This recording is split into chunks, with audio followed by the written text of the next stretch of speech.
bulan Rasulullah nginep di rumahnya Abu Ayyub. Itu seluruh Madinah iri sama Abu Ayyub. Kalau perang, Abu Ayyub bawa bendera la ilaha illallah Muhammad Rasulullah sebagai penanda bahwa Nabi ada di situ. Jadi ketika perang, biasanya Nabi bawa bendera putih la ilaha illallah Muhammad Rasulullah sebagai penanda bahwa pemimpin perangnya ada di situ. Nah, itu kerjanya Abu Ayyub megangi bendera Nabi Shallallahu Alaihi Wasallam. Ketika Nabi wafat, Abu Ayyub sudah berusia 80 tahun. Ketika sudah berusia 80 tahun, ya kira-kira seumur dengan Pak Haji gitu ya. 80 tahun kemudian ada di situ, tiba-tiba kemudian Abu Ayyub mendengar Muawiyah anaknya, namanya Yazid bin Muawiyah, pengen pergi ke kota Konstantinopel, pengen menaklukkan kota Konstantinopel. Maka Abu Ayyub bilang, anak muda, bapak mau ikut. Yazid bilang, kenapa bapak mau ikut? Saya mau ikut berjihad. Yazid bilang, sudahlah pak, bapak nggak usah ikut lagi pak. Biar kami saja yang muda-muda ini pak. Nanti kalau bapak ikut, bapak lama-lama beban. Enggak, bapak mau ikut. Kenapa bapak ini maksa-maksa betul mau ikut? Lalu kemudian Abu Ayyub bilang, saya punya janji kepada Rasulullah Sallallahu Alaihi Wasallam yang belum saya tunaikan. Maka saya pengen menunaikan janji saya pada Rasulullah Sallallahu Alaihi Wasallam. Lalu kemudian janjinya apa pak? Rahasia. Pokoknya saya mau ikut. Dibawalah Abu Ayyub di tengah jalan. Abu Ayyub sekarat. Ketika sekarat, Abu Ayyub bilang pada Yazid, mayat bapak nanti kalau sudah meninggal jangan dimakamkan dimanapun, bapak tidak ridho. Tapi ini adalah wasiat terakhir bapak, mayat bapak tolong naikkan ke atas kuda yang paling kuat dan yang paling cepat yang kamu mampu, maka larikan kuda itu ke tempat yang paling dekat dengan tembok Konstantinopel, makamkan mayat bapak di sana supaya tunai janji bapak pada Rasulullah Sallallahu Alaihi Wasallam. Apa janji bapak? Aku pernah berdoa di depan Rasulullah Sallallahu Alaihi Wasallam, ya Rasul, aku pengen mendengarkan gemerincing pedang dan derap kaki kuda pasukan-pasukan yang kelak menaklukkan Konstantinopel. Maka Rasul mengaminkan. Maka kemudian mayatnya Abu Ayyub dibawa ke situ, dimakamkan di depan tembok Konstantinopel sebagai janjinya pada Rasulullah Sallallahu Alaihi Wasallam. Pasukan Yazid kalah total.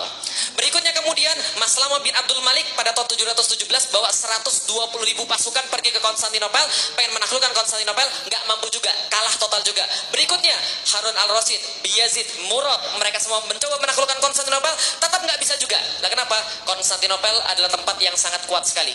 Lihat peta pelajaran geografi. Di mana ini? Di mana ini?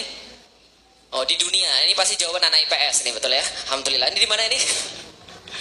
Konstantinopel. Ya, karena kita lagi bicara Konstantinopel. Lihat kota ini. Kota ini di tengahnya ada selat. Betul begitu? Ah, ini selat namanya Selat Bosforus.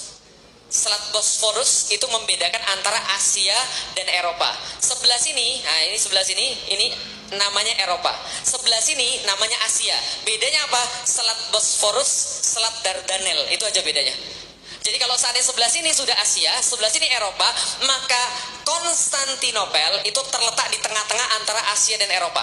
Satu-satunya kota yang terletak di antara Asia dan Eropa sampai sekarang adalah kota Konstantinopel. Kalau di zoom in kira-kira begini. Nah, ini kotanya. Bentuknya kayak segitiga, di bawahnya lautan, atasnya kemudian lautan, teluk, sebelah kanannya juga lautan, sebelah kiri, sebelah baratnya satu-satunya berbatasan dengan daratan. Dan orang-orang bicara, inilah kota paling indah di dunia. Lah kenapa? Karena langit di Konstantinopel lebih indah daripada kota-kota lain, kata mereka. Nah, ini yang nggak taklukkan Bapak Ibu sekalian, namanya Konstantinopel. Ingat baik-baik, bentuknya kayak segitiga, lalu kemudian dipagari oleh kemudian pagar-pagar yang sangat kuat semuanya. Siapa yang menaklukkan Konstantinopel? Ini namanya Muhammad II bin Murad, atau yang kita kenal dengan nama Muhammad Al-Fatih. Dan ini fotonya dibuat ketika dia menaklukkan Konstantinopel. Kira-kira umurnya berapa ketika dia menaklukkan Konstantinopel? Berapa umurnya kalau lihat dari pada mukanya? Berapa kira-kira? 50, salah. Berapa umurnya? Lihat gambarnya. 30-an, salah. 40, salah. Berapa bu? Hah? 60, salah. 70, salah. Umurnya ketika dia menaklukkan Konstantinopel, sekaligus ketika dia digambar dengan gambar ini, umurnya 21 tahun. Berapa? 21 tahun ketika menaklukkan Konstantinopel.